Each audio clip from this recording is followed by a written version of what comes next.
Terpantas, terkini dan sahih. Bila-bila masa, di mana jua. Berita di jari. Subscribe YouTube Buletin TV3. Buletin 1.30 14 Mei, anda bersama saya Fatin Hamimah Yusof. Antara paparan hari ini, henti campur tangan politik dalam urusan perkhidmatan awam antara 3 tuntutan QPAX kepada kerajaan.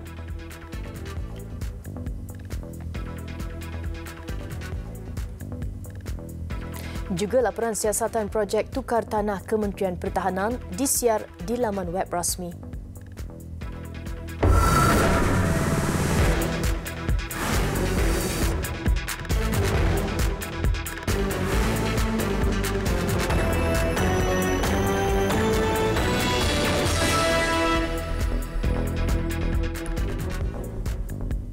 Assalamualaikum dan salam sejahtera.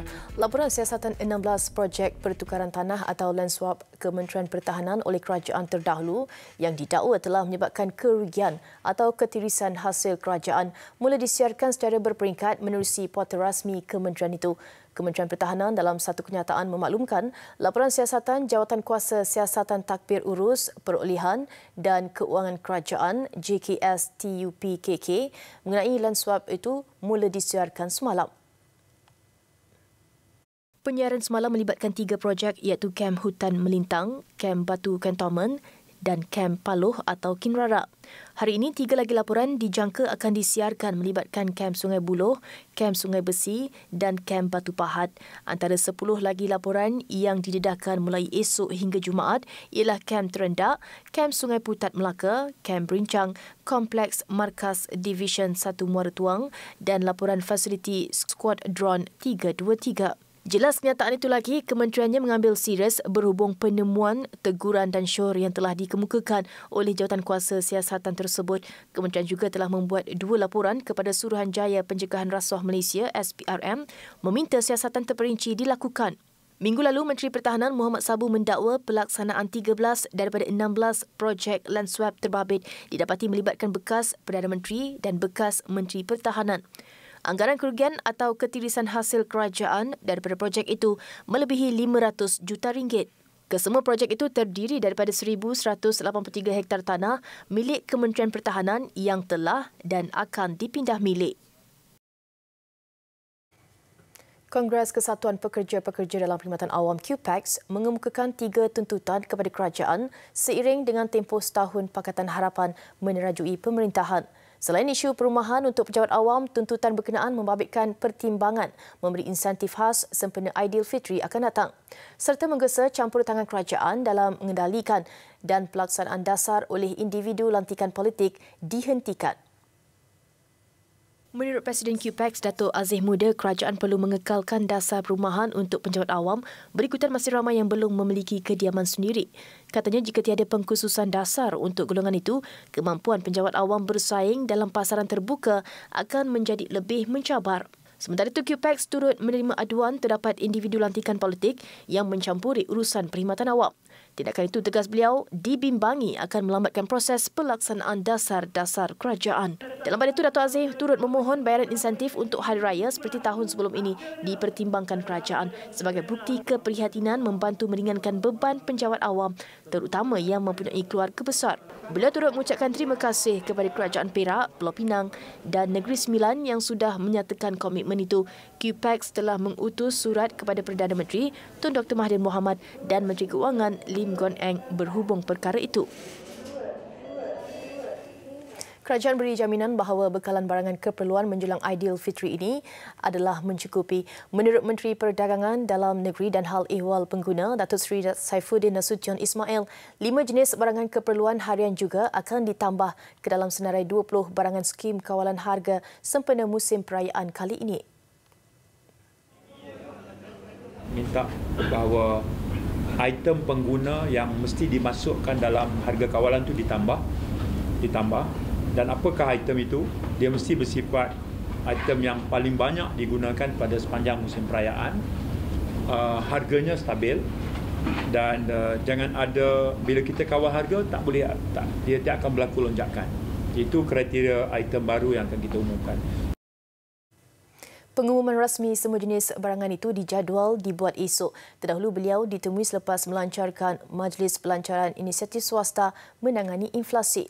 Pada majlis sama, Datuk Seri Saifuddin turut melepaskan konvoi yang akan mengagihkan sebanyak 50,000 roti canai secara percuma kepada pengguna jalan raya dan rumah kebajikan terpilih. Turut hadir pengerusi Country Hike Holding Tan Sri Lee Kim Ye.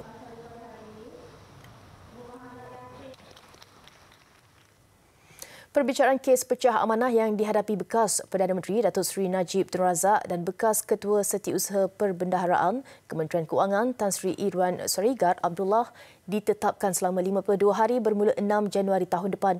Kes pecah amanah itu membabitkan 6 pertuduhan berkaitan dana kerajaan Malaysia berjumlah lebih 6.6 bilion ringgit. Hakim Mahkamah Tinggi Muhammad Nazlan Muhammad Ghazali menetapkan tarikh itu pada pengurusan kes berkenaan. Muhammad Nazlan turut menetapkan beberapa tarikh lain pada Februari hingga April untuk perbicaraan kes itu. Tarikh perbicaraan kes selama 28 hari bermula 8 Julai hingga 22 Ogos depan yang ditetapkan sebelum ini juga dilapangkan bagi memberi laluan kepada perbicaraan kes SRC International Sdn Bhd. Pendakwaan kes dijalankan Timbalan Pendakwa Raya Datuk Jamil Arifin dan Peguam Tan Sri Muhammad Syafiee Abdullah mewakili Datuk Seri Najib serta Datuk K. Kumandran bagi pihak Tan Sri Irwan Sarigat. Pada prosiding Januari lalu, pihak pendakwaan memaklumkan akan memanggil 70 daripada 138 saksi bagi memberi keterangan. Datuk Seri Najib dan Tan Sri Irwan Sarigat mengaku tidak bersalah atas 6 pertuduhan pecah amanah membabitkan dana kerajaan Malaysia berjumlah lebih 6.6 bilion ringgit.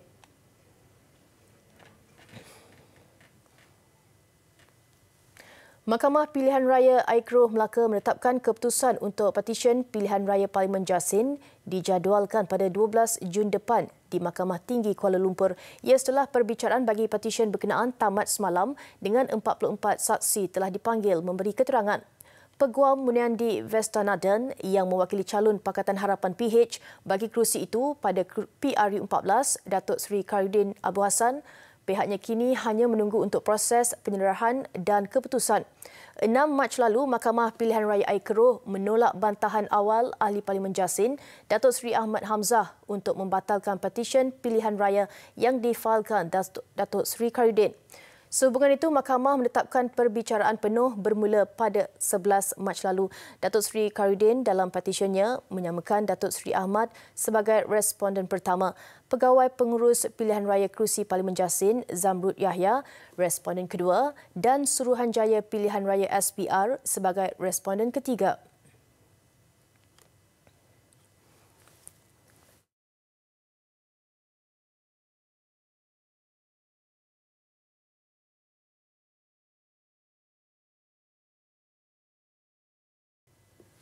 Rutin harian kira-kira 3,000 penduduk di Taman Sri Wang di Arau Perlis sering terganggu dengan masalah tekanan air rendah yang membelenggu mereka selama 3 tahun.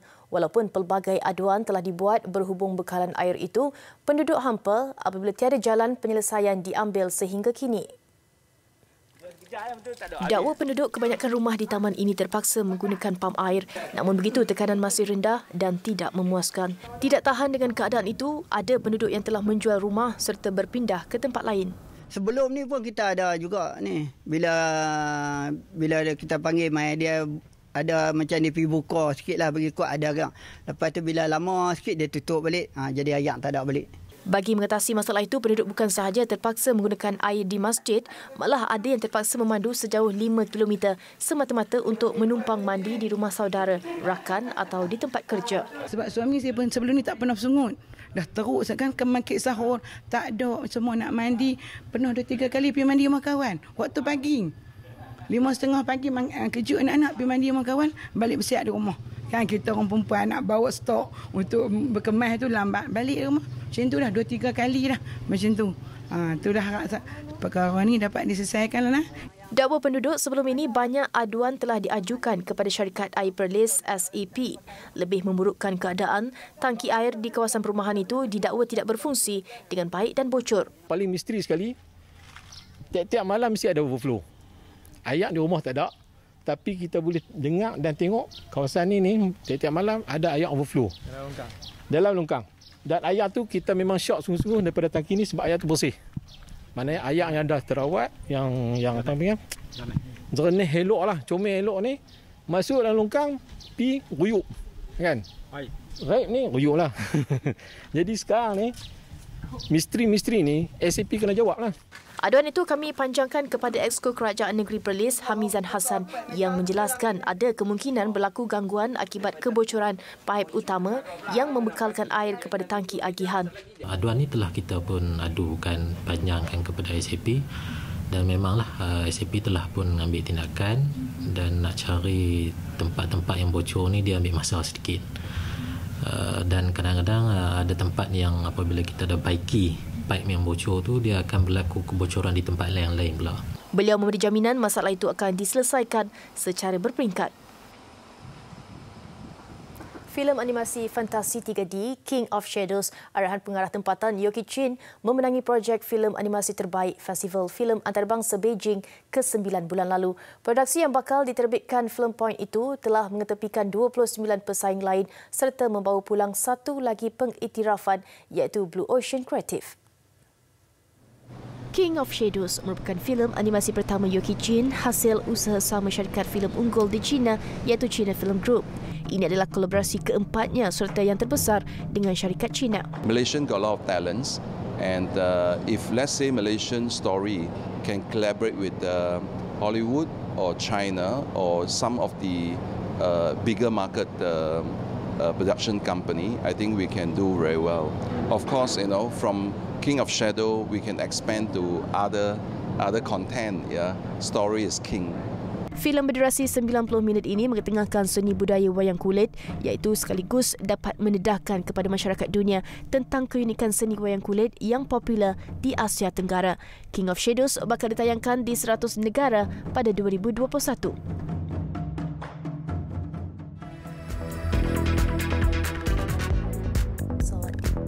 Besar impaknya. Tular selepas hasilnya. Pantas menampilkan prosiding ini secara dan keuangan maya. Berita di jari. Subscribe YouTube Bulletin TV3. Laporan luar negara. 5 orang terbunuh manakala seorang lagi hilang dalam kemalangan membabitkan 2 buah pesawat di Anchorage, Tenggara Alaska. Kejadian yang berlaku di George Inlet kira-kira 40 hingga 48 km di timur laut Kentucky itu turut menyebabkan 10 orang cedera. Menurut pengawal pantai Juneau, John Paul Hayes, ketika kejadian, kedua-dua buah pesawat persiaran itu masing-masing membawa 11 dan 5 penumpang. Nahas yang berlaku kira-kira jam 1 tengah hari waktu tempatan itu dipercayai berpunca pesawat hilang kawalan sebelum berlaku pelanggaran di udara. Akibatnya 4 penumpang dan seorang juruterbang terbunuh. Bagaimanapun, sebuah lagi pesawat yang membawa 11 penumpang berjaya melakukan pendaratan. Namun 10 penumpang dilapor cedera dan dikejarkan ke hospital berhampiran. Beberapa buah helikopter dan bot dikerah ke lokasi bagi operasi mencari dan menyelamat.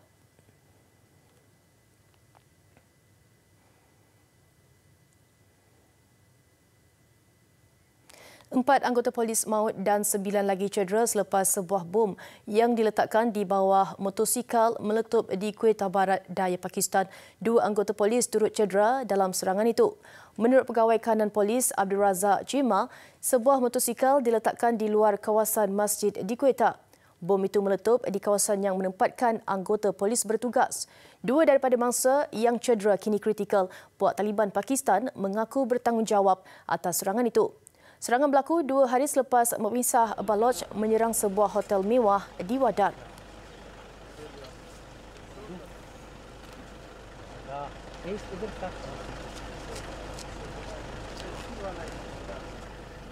Seorang Major Tentera dan 4 penunjuk perasaan terbunuh dalam satu bantahan yang tercetus di ibu kota Khartoum, Sudan. Kejadian berlaku beberapa jam selepas pemimpin bantahan dan jeneral pemerintah mencapai perjanjian bersejarah berhubung kuasa peralihan untuk kerajaan awam negara itu. Ketegangan tercetus apabila Majlis Tentera mengesahkan satu perjanjian sudah dicapai untuk membentuk pihak berkuasa peralihan di 3 peringkat raja, eksekutif dan perundangan. Selain pengumuman berhubung Presiden yang disingkirkan Umar al-Bashir sudah didakwa. Selepas pengumuman itu, ia dicemari insiden tembakan rambang yang dilepaskan ke arah kumpulan demonstrasi yang berkumpul di luar kompleks tentera. Sebelum ini, satu bantahan dibuat berhubung tempoh peralihan antara 2 tahun yang dicadangkan pihak berkuasa sementara penunjuk perasaan mahukan tempoh 4 tahun.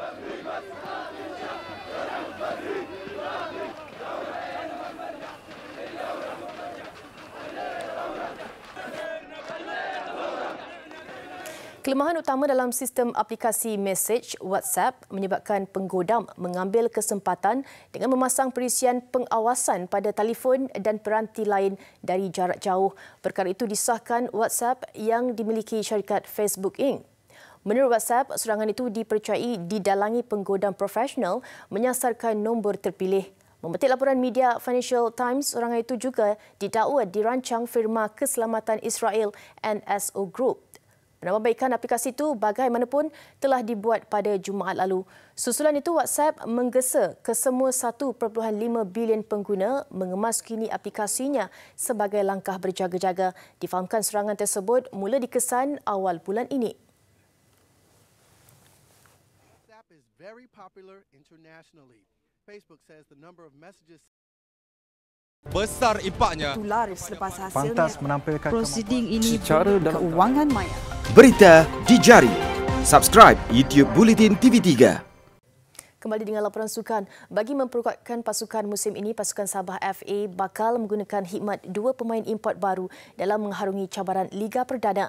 2 pemain baru itu ialah bekas penyerang kebangsaan Angola, Aguinaldo Mendes Vega dan pemain tengah dari Turkmenistan, Ahmad Atayev. Aguinaldo yang berketinggian 1.86 meter pernah beraksi bersama kelab Ubon UMT dalam Liga Thailand musim lalu. Sementara Ahmed dengan ketinggian 1.85 meter pula mempunyai pengalaman beraksi untuk kelab Arima dan Persela dalam Liga Utama Indonesia sejak tahun 2017. Ahmed dan Aguinaldo yang bermain di posisi penyerang dan tengah sudah mula menjalani latihan bersama skuad Sabah sejak minggu lalu. Kehadiran pemain import baru itu bagi menggantikan kekosongan ditinggalkan 2 pemain import iaitu Luis Carlos Jr. dari Brazil yang dilepaskan lebih awal daripada kontraknya. Manakala pemain import dari Serbia, Luka Milunovic kembali ke pasukan asalnya iaitu Melaka United. Sabah turut mempunyai 2 lagi pemain import iaitu Park Atayisu dari Korea Selatan dan Rodojob Paunovic dari Serbia yang telah disambung kontrak selama setahun lagi. Kita berharap supaya 2 pemain ini dapat bermain pada aksi pada 17 hari bulan ini. Dan sudah semestinya daripada apa yang kita nampak kalibat 2 pemain ini boleh dikatakan begitu baik dengan kedudukan kesihatan yang telah melepasi kesihatan petang tadi dan kita berharap dia akan membuatkan hasil untuk pasukan negeri Sabah. Sabah kini di tangga ketiga Liga Perdana dengan 21 mata selepas mengharungi 11 perlawanan. Pesilat juara dunia Siti Rahmah Muhammad Nasir mungkin terlepas peluang untuk beraksi di Kejuaraan Dunia 2020 sekiranya tidak melepasi pemilihan untuk skuad kebangsaan yang akan berlangsung bulan ini. Siti Rahmah cedera ketika beraksi di Terbuka Belgium bulan lalu. Bagaimanapun juara dunia itu berjaya menghadiahkan emas buat negara. Menurut Setiausaha Agung Pesaka Datuk Megat Zulkarnain Omardin, tiada hak keistimewaan buat mana-mana pesilat, sebaliknya mereka perlu melepasi pemilihan untuk diserap dalam skuad kebangsaan.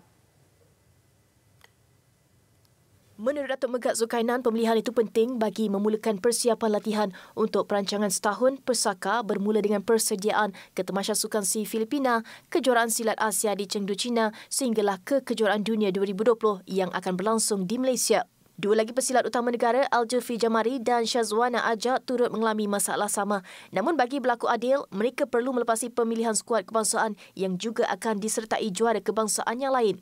Tak adil kepada yang menang, yang dah jadi juara, bersungguh-sungguh nak jadi juara kebangsaan. Tiba-tiba kita kena kata, kerana Siti Rahmah cedera, you tak boleh masuk lagi. Tak adil lah. Tak adil untuk dia. Pesilat yang terpilih akan mula menjalani latihan selepas sambutan Hari Raya Aidilfitri selama sebulan di MSN dan kemudian akan melepas ke Thailand untuk program latihan bersama pesilat negara itu. 90% pesilat baru akan mewakili Malaysia di Tamasya Sukan Si Filipina yang hanya menyenaraikan 9 acara sahaja, menyebabkan Siti Rahmah dan Al-Julfi tidak dapat bertanding selepas kategori mereka digugurkan. Skuad negara baru sahaja membawa pulang 5 pingat emas, 2 perak dan 3 gangsa di kejohanan pencaksilat terbuka Belgium Scotland bulan lalu, sekaligus memberi petanda positif buat pesilat muda negara yang akan beraksi di Sukan C hujung tahun ini. Buletin 1.30 berakhir di sini. Kami akhiri dengan kemeriahan umat Islam berbuka puasa di Karachi, Pakistan. Terus setia bersama TV3. Saya Fatin Hamid Yusof. Salam hormat dan